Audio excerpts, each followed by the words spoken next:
Welcome to All This Math, and we're back doing more work with consecutive integer problems. All right, so check this out. This problem says, find two consecutive odd integers whose sum is negative 36.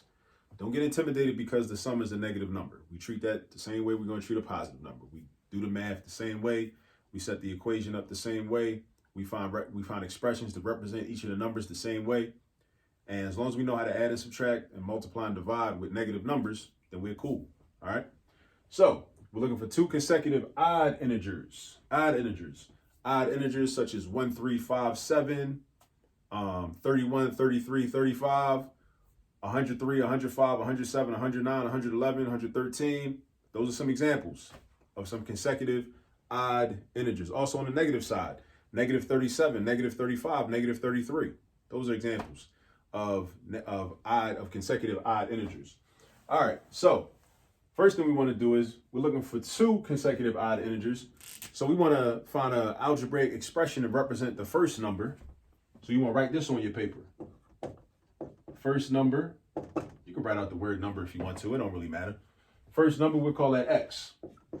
All right, that's my first number. My first number is x. It's x because I don't know what it is. That's the purpose of letters in math, right? When we represent values that we don't know, we use a letter or a variable. It's called a variable because it varies. Its value varies. X could be in one problem, it could be 18. In another problem, x could be negative 49. In another problem, it could be 10 trillion. X could be a lot of things. All right, that's why it's called a variable because the value could vary based upon the situation. As opposed to a constant is a number. The number 3 is always going to be 3. It ain't going to be nothing else but 3. It's just going to be 3. That's why that's called a constant. It's constantly going to be that value. All right. So, second number. Because we're dealing with consecutive odd integers, the difference between the first integer and the second integer is not 1. So it's not going to be represented by x plus 1. The difference between the first and the second integer is 2 because odd numbers have a difference of 2. Like 1, 3, 5, 7, 9. 1 plus 2 is 3. 3 plus 2 is 5. 5 plus 2 is 7. 7 plus 2 is 9. The difference is 2. So therefore, we represent the second number by this expression, x plus 2, because the difference is 2. Because if the first number was a 1, the second number would be 3, because 1 plus 2 is 3. So 1, 3. You see? All right. So these are the expressions we're going to use in our equation. Then we're going to set up our equation. Our equation is going to be like this. It's going to say x plus, and how do I know to do plus? Because of this word right here, sum.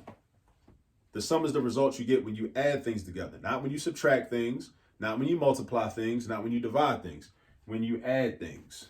All right? So x plus this expression right here, x plus 2 is equal to negative 36. X plus 2 is equal to negative 36. Now it's time to do our algebra and solve for x, because once we solve for x, we're going to know what the first number is. And then once we know what the first number is, we're going to know what the second number is, because all we got to do is just add 2, or just count by 2s to get to the next one. All right, so I got an x and an x. I need to combine those, and that gives me 2x, because that's how many x's I got. X plus x is 2x. That's like saying 1x plus 1x, which is 2x. All right. I bring the plus 2 down, bring my equal sign, bring my negative 36 down. Now, check this out. My main goal, right? My end goal is to isolate this x all by itself. That's my end goal. I want to get x all by itself. So that means I got to do a couple of things. I got to get rid of this 2, and I got to get rid of this 2. What do I get rid of first? If you were wondering, that's a good question. You should get rid of this 2 first because it makes the math easier. It's just, incidentally, that's just what happens. It makes the math easier.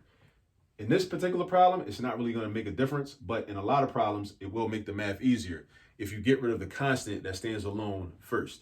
So I'm going to get rid of this. The opposite of adding 2 is to subtract 2. That's how we get rid of things in equations. We do the opposite operation. That's how we get rid of things in equations. We do the opposite operation. So we're going to do minus 2 over here, and then minus 2 over here. So 2 minus 2 is 0. 2x comes down. Equal sign comes down. Negative 36 minus 2. Now, here's the part. We got to know how to subtract negative numbers. You got to know how to subtract negative numbers. That's crucial. If you're at negative 36 on the number line, imagine on the number line, you're at negative 36, right? Imagine negative 36 is right here. Whenever you subtract, you move to the left. Write that down, take a picture, memorize it, whatever you got to do. Whenever you subtract, you move to the left. Move to the left. All right? When you add, you move to the right. So I move to the left this many spaces. So if I was at negative 36, then I go negative 37, negative 38. All right? So this becomes negative 38. So I got 2x is equal to negative 38. And then I want to get x all by itself. So I need to eliminate this 2. Again, do the opposite operation. 2x means 2 times x. So that's multiplication. What's the opposite of multiplication? Division. So that means I need to divide this by 2. And again, balance. Like we did over here. We subtracted 2 on the left. We also subtracted 2 on the right. We have to be balanced. Just like we're riding a bike. Push down on the right pedal, push down on the left pedal. If you don't push on both sides, you will fall off the bike. And you don't want that to happen, right? So if I divide by 2 on the left side, I got to also divide by 2 on the right side. You got to be balanced. So 2 divided by 2 equals 1. 1x is x. Negative 38 divided by 2. Negative 38 divided by 2 is negative 19. Negative 19, not positive 19. It's negative 19, not positive 19. A negative divided by a positive always equals a negative. It always equals a negative. Negative 19. So x is negative 19. So if x is negative 19, our first number is negative 19. Because we in setting this equation up, we established that x would represent our first number. And we just took the information from the word problem and used that to create an equation, and we solved the equation. So we know that x equals negative 19. So then we can figure out what the next number is. Next number is not negative 21 because we're adding 2. So we're getting closer to 0. Next number is going to be negative 17. And we can check our work to make sure. Add negative 19 and negative 17 because the problem says that the sum is negative 36. What's negative 19 and negative 17? Negative 10 and negative 10 is negative 20. Negative 9 and negative 7 is negative 16. Negative 20 added to negative 16 will give you negative 36. So this is proof that our answer is correct. All right? So I hope that helped out. If you have questions about consecutive even integer problems, whether you're dealing with consecutive odd integers, consecutive even integers, or just consecutive integers, you generally are doing the same thing, every time. All right? So if you haven't subscribed to the YouTube channel, subscribe to the YouTube channel. All This Math, just hit the button underneath of this video. Also turn on the post notifications for when we put out new videos. Also, when we start going live on YouTube, you'll be notified and you'll be aware and you'll be in the mix. Okay. Also, if you're on Instagram, follow us at All This Math. That's also our TikTok name. I haven't started making TikTok videos yet, but Asada told me my daughter, you probably seen her in some of the other videos. Asada told me I need to start making TikToks. For the younger generation, right? So I'm about to hop on that wave. Okay. So All This Math, Instagram and TikTok, there'll be content on there as well. There's already content on Instagram already. If you're on Instagram, you can see some of our short reels where we talk about common mistakes in mathematics. And also we're going to start doing short videos on definitions of common terms that a lot of people don't know, but need to know in mathematics. Algebra, geometry, the different subsets of mathematics. I hope this helped.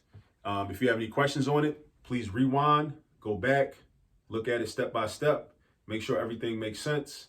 And then what you want to do is, what I suggest for you to do is go back to the beginning and try to do the problem by yourself without the assistance, right? And then once you finish the problem, then hit play and then watch the video again to see if you end up doing the same thing that I did. All right. So until next time, peace. Have a good day.